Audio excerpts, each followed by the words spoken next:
بسم اللہ الرحمن الرحیم۔ شروع اللہ کے نام سے جو بڑا مہربان اور نہایت ہی رحم کرنے والا ہے۔ تمام حضرات سورہ فاتحہ اور درود پاک پڑھ لیجیے۔ اعوذ باللہ من الشیطان الرجیم، بسم اللہ الرحمن الرحیم، الحمدللہ رب العالمین، الرحمن الرحیم، مالک یوم الدین، ایاک نعبد وإياك نستعين، إياك نعبد وإياك نستعين، وإياك نعبد وإياك نستعين، اهدنا الصراط المستقيم صراط الذين أنعمت عليهم غير المغضوب عليهم ولا الضالين، آمین۔ درود شریف پڑھیے۔ اللهم صل على محمد وعلى آل محمد كما صليت على إبراهيم وعلى آل إبراهيم انکا حمید مجید۔ اللہم بارک علی محمد وعلی آل محمد کما بارکت علی ابراہیم وعلی آل ابراہیم انکا حمید مجید۔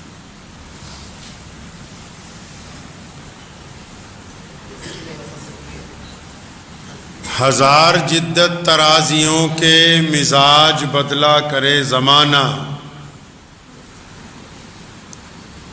مگر یقین رہے گا عامر مزاج باطل وہی پرانا۔ ہزار جدت ترازیوں کے مزاج بدلا کرے زمانہ، مگر یقین رہے گا عامر مزاج باطل وہی پرانا۔ وہ کوئی درگاہ ہو یا مسجد جہاں عبادت اللہ کے علاوہ علیہ نے اس کو الفاظات میں نقل کیا ہے اور یہ سمجھایا ہے کہ وقت جیسے جیسے گزرتا ہے، دور بدلتا ہے، نئے لوگ آتے ہیں، لیکن جو باطل ہے یعنی جھوٹ بولنے والا ہے ان کا جو ہے وہ مزاج بدلتا نہیں ہے۔ جھوٹ بولنے والوں کا مزاج تبدیل نہیں ہوتا ہے، وہ ویسا ہی رہے گا۔ اگر پیارے نبی حضرت محمد رسول اللہ صلی اللہ تعالی علیہ وسلم کی زندگی کی بات کریں، آپ صلی اللہ علیہ وسلم جب مکہ مکرمہ میں تھے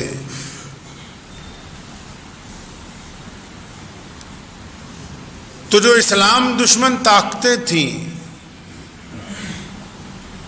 وہ افواہیں بہت اڑاتی تھی۔ آپ سے یہ جو میں گفتگو کر رہا ہوں، یہ آج کل کا جو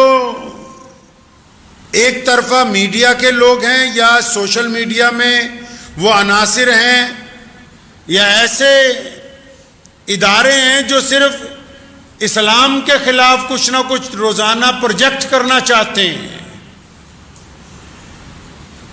تو بعض اوقات کئی لوگ یہ سمجھتے ہیں کہ شاید یہ ابھی نیا نیا بات ہے، آج کل ہی ایسا ہو رہا ہے۔ اگر ہم اسلام کی تاریخ اٹھائیں گے، جب پیارے نبی حضرت محمد رسول اللہ کہیے صلی اللہ علیہ وسلم نے جب اسلام کی بنیاد مکہ مکرمہ کی پاک سرزمین پر رکھی، تو اس دور کے بھی جو سوشل میڈیا گراس روٹ کے باطل پرست ادارے تھے، جھوٹ بولنے والے جو لوگ تھے، لوگوں کو ڈرانے والے جو لوگ تھے، ورگلانے والے جو لوگ تھے، انہوں نے افواہوں کا بازار گرم کر دیا، افواہیں اڑانی شروع کر دیں کہ نعوذ باللہ مکے میں جو محمد رسول اللہ صلی اللہ علیہ وسلم آئے ہیں، نعوذ باللہ وہ تو جادوگر ہیں۔ ایسی ایسی باتیں جو آج ہم زبان پر نہیں لا سکتے، انہوں نے لوگوں کو سمجھانی شروع کر دی، کہنی شروع کر دی۔ اب کوئی کسی کے خلاف گفتگو اس لیے کرتا ہے اس کے پیچھے دو مقصد چھپے ہوئے ہوتے ہیں. پہلا یہ کہ جو بھی انسان کسی مذہب کے خلاف بولتا ہے وہ یہ چاہتا ہے کہ میں فلاں مذہب کے اگر خلاف بولوں گا تو شاید میرے مذہب کے لوگ مجھے اپریشیٹ کریں گے, وہ کہیں گے یہ بہت بڑھیا بندہ ہے, یہ تو بڑے کمال کی بات کر رہا ہے. پہلا مقصد تو اس کا یہ ہوگا. دوسرا مقصد یہ چھپا ہوتا ہے کہ وہ سچ بولنے والوں سے خوفزدہ ہوتا ہے, اتنی طاقت نہیں رکھتا کہ سچ کے مقابلے میں سامنے سامنے گفتگو ہو جائے, آمنا سامنا ہو جائے, اس لیے ان کے پس پشت دوسرے ذرائع سے افواہیں اڑاتا ہے. تو نبی علیہ الصلوۃ والسلام کے دور کا جو میڈیا تھا اس نے افواہیں اڑانی شروع کر دی. ابو جہل نے لوگوں کی ذمہ داریاں لگا دی, بڑے بڑے شاعروں کو کہا کہ تم نعوذ باللہ محمد رسول اللہ صلی اللہ علیہ وسلم کے خلاف شاعری کرو, حضور صلی اللہ علیہ وسلم کے خلاف نعوذ باللہ باتیں کرو, لوگوں کو سمجھاؤ, ایسا کرو ویسا کرو. اور راہ چلتے ہوئے جو حامی تھے ان کو بھی نعوذ باللہ کچھ نہ کچھ تانا مارتے تھے, اور جو مخالف تھے ان کو بھی جا کے اپنی باتیں بتاتے تھے. مطلب جو صحابہ ایمان لے آئے تھے ان کو بھی, ان تک بھی کفر نے اپروچ کی, کبھی تانا مارا, کبھی کچھ کہا. اور جو اسلام کے ساتھ نہیں تھے ان کو اور برگلانے کی کوشش کی. اب اس میں صحابہ کرام رضی اللہ تعالی اجمعین کا طرز عمل سب سے پہلے دیکھنے والا ہے. حضرات صحابہ کرام رضی اللہ تعالی اجمعین کو جب کسی اسلام مخالف بندے نے مکہ مکرمہ میں یا مدینہ منورہ کے اطراف میں جب دین ابتدائی مراحل میں تھا, اگر نعوذ باللہ کسی نے کوئی بری بات کہی تو انہوں نے فوراً اپنے موبائل کے اندر جو ڈیلیٹ کی آپشن تھی, سمجھ رہے ہیں آپ بات کو, یہ مثال دینے کے لیے کہہ رہا ہوں, اس وقت میں موبائل تو نہیں تھا نا, یعنی ہمارے ذہن میں جو بات کو ڈیلیٹ کرنے کی طاقت تھی اس کو اس خانے کے اندر ڈال دیا کہ ہم تو تمہاری کوئی اہمیت سمجھتے ہی نہیں. اسلام دنیا کا بہترین مذہب ہے اور اسلام پیش قدمی کر رہا ہے, اسلام برق رفتاری سے چل رہا ہے, تم بولتے ہو بولتے رہو, ہمیں کوئی پرواہ نہیں, ہم اپنے مقصد کی طرف رواں دواں ہیں. ہم کیا کر رہے ہیں؟ اگر ایک اسلام مخالف کوئی ایک خبر ہم تک آ جائے تو 100 گروپوں میں ڈالتے ہیں کہ بھائی آگے سے آگے شیئر کرتے رہو. پہلا تو عمل یہ غلط ہو گیا. شیئر کرنے کی بجائے اس میں ایک آپشن تھی کہ ہم اس کو ڈیلیٹ بھی کر سکتے تھے, اس کی رپورٹ بھی آن لائن کر سکتے تھے تاکہ وہ پوسٹ وہاں سے ڈیلیٹ ہو جائے. لیکن کیونکہ ہم نے اسلام کو پڑھا نہیں ہے, ہمارے نزدیک تو بس 5 وقت کی اذان اور یہ 5 وقت کی نماز ہی اسلام ہے. قرآن خوانی کروائی, خود بھی بریانی کھائی, دوسرے کو بھی حلوہ کھلایا, بس یہیں پر آ کے دین ہمارا مکمل ہو گیا ہے.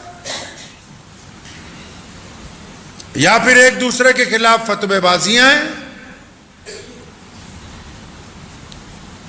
اتفاق کی کوئی ایسی گفتگو ہی نہیں ہے. یو سی سی کا معاملہ چلا, اب یہ دیکھیے کہ اتنی بڑی مسلمانوں کا ادارہ مسلم پرسنل لا بورڈ, اس نے اعلان کیا بھارت کے مسلمانوں کو کہ اپنی رائے دو. اتنے بڑے بڑے لوگ اس میں شامل ہیں لیکن صرف 17 یا 20 لاکھ لوگوں نے رائے دی. اور اس کے بعد اب کچھ ان کے حامی, رات میں ایک چھوٹے سے مولانا کی تقریر سن رہا تھا, کہتا مجھے تو لگتا ہے کہ ان 20 لاکھ کے علاوہ باقی سارے ہی منافق ہیں. ارے اللہ کے بندے, یہ 20 کروڑ لوگ منافق نہیں ہو سکتے. قیادت میں کہیں نہ کہیں کمی ہے کہ تمہاری آواز پر قوم لبیک کہنے کے لیے تیار نہیں ہے. کیونکہ ہم نے آج تک دین کو اس کی رمز کے ساتھ, اس کے رموز کے ساتھ, قرآن کو اس کے اسلوب کے ساتھ رسول اللہ صلی اللہ علیہ وسلم کی سیرت کو اس کے عقائد کے ساتھ. ہم نے دین کو نہ سمجھا نہ سمجھایا، ہم نے اپنی ضرورت کے مطابق دین کا استعمال کیا ہے. دین کو اس نہج پر لے کے نہیں آئے جو محمد رسول اللہ صلی اللہ علیہ وسلم نے عطا فرمایا.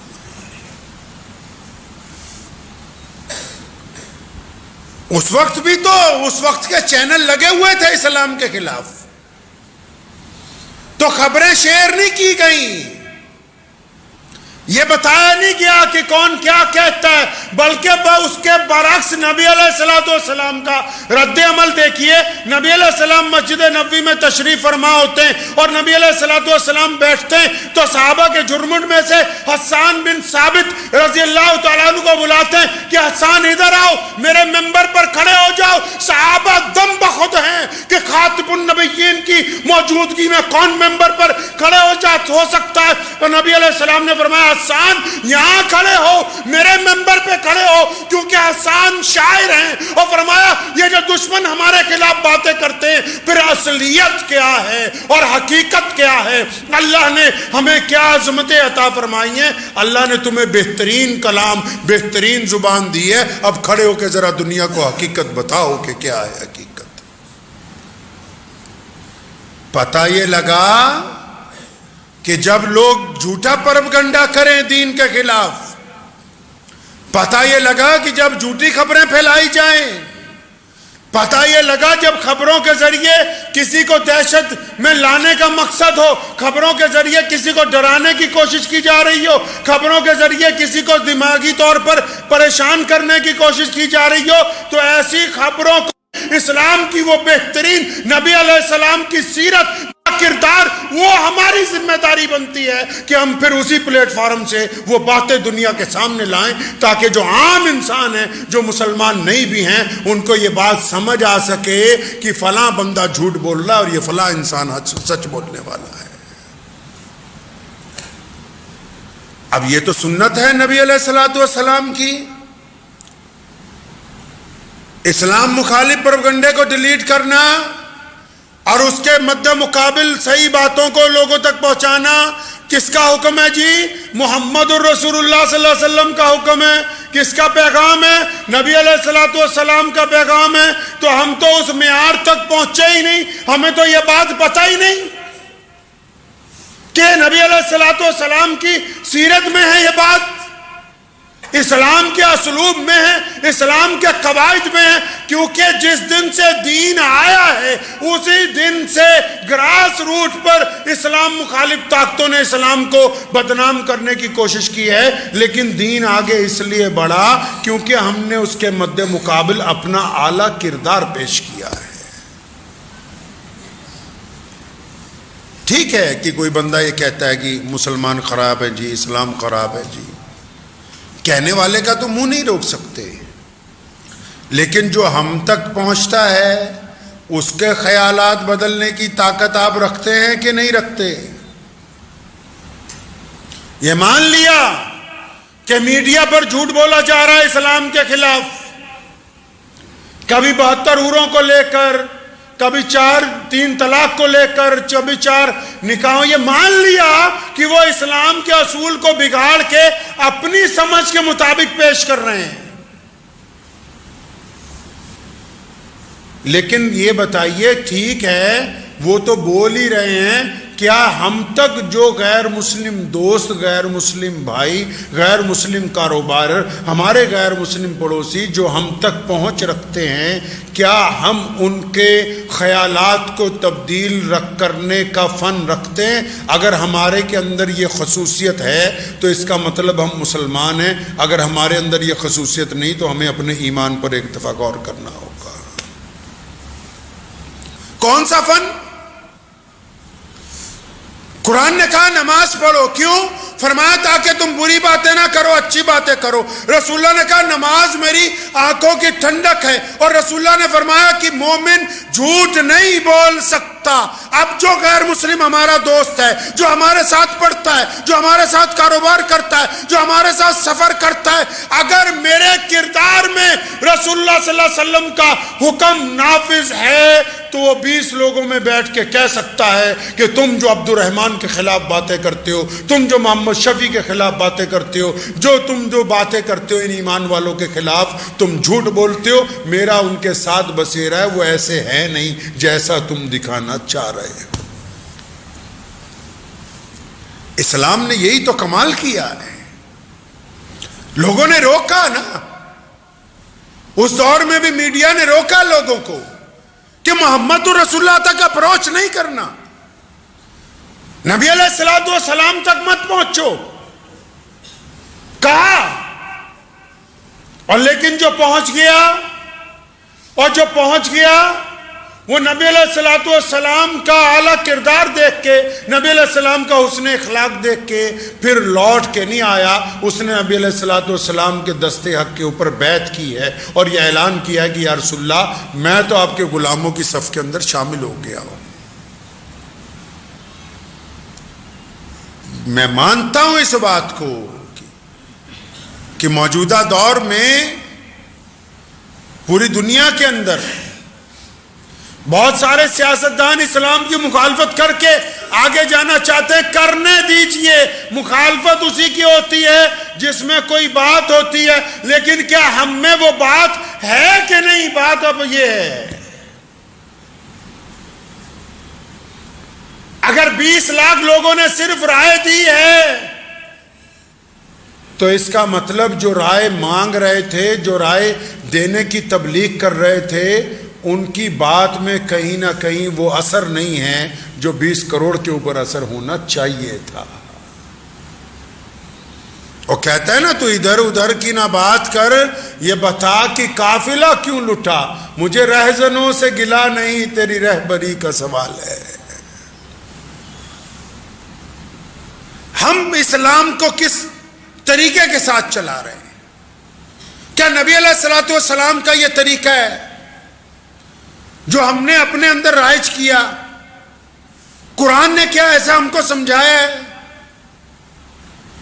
رائے اگر مانگی حکومت نے تو بڑے بڑے مسلم اداروں نے رائے دے دی، بات ختم ہو گئی، لیکن عوام کے اندر ہمارا کیا معیار ہے؟ معیار جو ہے لوگ ایسے نہیں تولتے، لوگ آپ کے کردار کو دیکھتے ہیں۔ پوری کائنات میں آج اسلام سب سے بڑا مذہب ہے، پتہ ہے آپ کو؟ پوری کائنات میں اتنے کروڑوں دل اگر کسی ایک ذات کے لیے دھڑکتے ہیں تو صرف محمد رسول اللہ صلی اللہ علیہ وسلم کی ذات گرامی ہے۔ آج بھی کائنات میں اگر کسی کی وجہ سے امبیسیاں بند ہو جاتی ہیں، کوئی قوم سراپا احتجاج بنتی ہے، تو صرف محمد رسول اللہ صلی اللہ تعالی علیہ وسلم ہے۔ تو ہمیں تو اسی نبی علیہ الصلوۃ والسلام کے طریقے کے اوپر چلنا ہے، پیارے نبی علیہ الصلوۃ والسلام کے طریقے پر۔ اس نے کہا نا دو رنگی چھوڑ دے یک رنگ ہو جا، دو رنگی چھوڑ دے یک رنگ ہو جا، سراسر موم ہو جا یا پھر سنگ ہو جا، ڈبل معیار کی زندگی چل نہیں سکتی ہے۔ ڈبل معیار کو اسلام نے شرک کا نام دیا ہے۔ ڈبل معیار کا انسان توحید پرست ہو نہیں سکتا، ڈبل معیار والا ایمان والا نہیں ہو سکتا۔ آپ نے سنا ہوگا کہ ایک بہت مشہور حکایت ہے کہ ایک درخت پر ایک جنگل میں ایک چڑیا اور ایک چڑا دونوں میاں بیوی بیٹھے ہوئے تھے، تو چڑے نے چڑیا کو کہا کہ وہ دیکھو دور سے، مجھے لگتا ہے کہ کوئی آ رہا ہے اور وہ ہمیں مار نہ دے۔ تو چڑیا کی نگاہ ذرا تیز تھی، اس نے دھیان سے دیکھا، کہہ رہے نہیں نہیں تمہیں غلط فہمی ہو گئی، آنے والے کے کپڑے، اس کا لباس، اس کا چہرہ، اس کے سر پہ باندھی ہوئی دستار، اس کا طریقہ یہ بتا رہا ہے کہ یہ شکاری نہیں ہے، یہ تو کوئی عبادت گزار ہے۔ چڑیا نے جو دور سے دیکھا نا تو اس نے کہا یہ شکاری نہیں، یہ تو کوئی عبادت گزار ہے۔ تو اتنی دیر میں ایک تیر آیا، چڑے کو لگا، ساتھ ہی لے گیا۔ اب چڑیا نے جب دھیان سے دیکھا کہ جسے وہ شکاری نہیں سمجھ رہی تھی اسی کے ہاتھ میں کمان تھی اور اسی نے تیر چلایا تھا، تو اس نے جا کے راجا کی عدالت میں بادشاہ کے پاس مقدمہ کر دیا۔ اب جب گواہ دے بلائے گئے، اس بندے کو بھی پکڑ لیا گیا۔ اب انہوں نے کہا، پتہ لگ گیا بھی اسی بندے نے مارا ہے۔ تو بادشاہ نے چڑیا سے کہا کہ پتہ لگ گیا کہ اسی نے قتل کیا ہے، اسی نے تیر مارا تھا، اب تم کیا چاہتی ہو کہ اسے مار دیا جائے؟ اسے مار دیں؟ چڑیا نے کیا کہا؟ کہنے لگی بادشاہ سلامت، اس بندے کو اس سے قتل کی سزا دلوانے کے لیے مقدمہ نہیں کیا ہے۔ بادشاہ نے پوچھا پھر مقدمہ کیوں کیا؟ کہنے لگی میں تو بس یہ چاہتی ہوں کہ حکومت آج سے یہ قانون بنا دے کہ جو شکاری ہیں وہ شکاریوں والے کپڑے پہنے اور جو اللہ والے ہیں وہ اللہ والے کپڑے پہنے، کوئی اللہ والا شکاریوں کے کپڑے پہن کر کسی کے اوپر تیر نہ چلائے کبھی۔ یہ صرف مسلمانوں کے لیے نہیں کہہ رہا ہوں، دنیا کی تمام اقوام کے اوپر یہ بات لاگو ہوتی ہے کہ جس نے جو رنگ ڈھنگ اپنایا ہے، جیسا ظاہری طور پر نظر آتا ہے ویسا ہی باطنی طور پر نظر آنا چاہیے۔ جو ظاہر میں کچھ اور ہیں، باطن میں کچھ اور ہیں، ان کی آواز پر کوئی لبیک کہنے والا نہیں ہے۔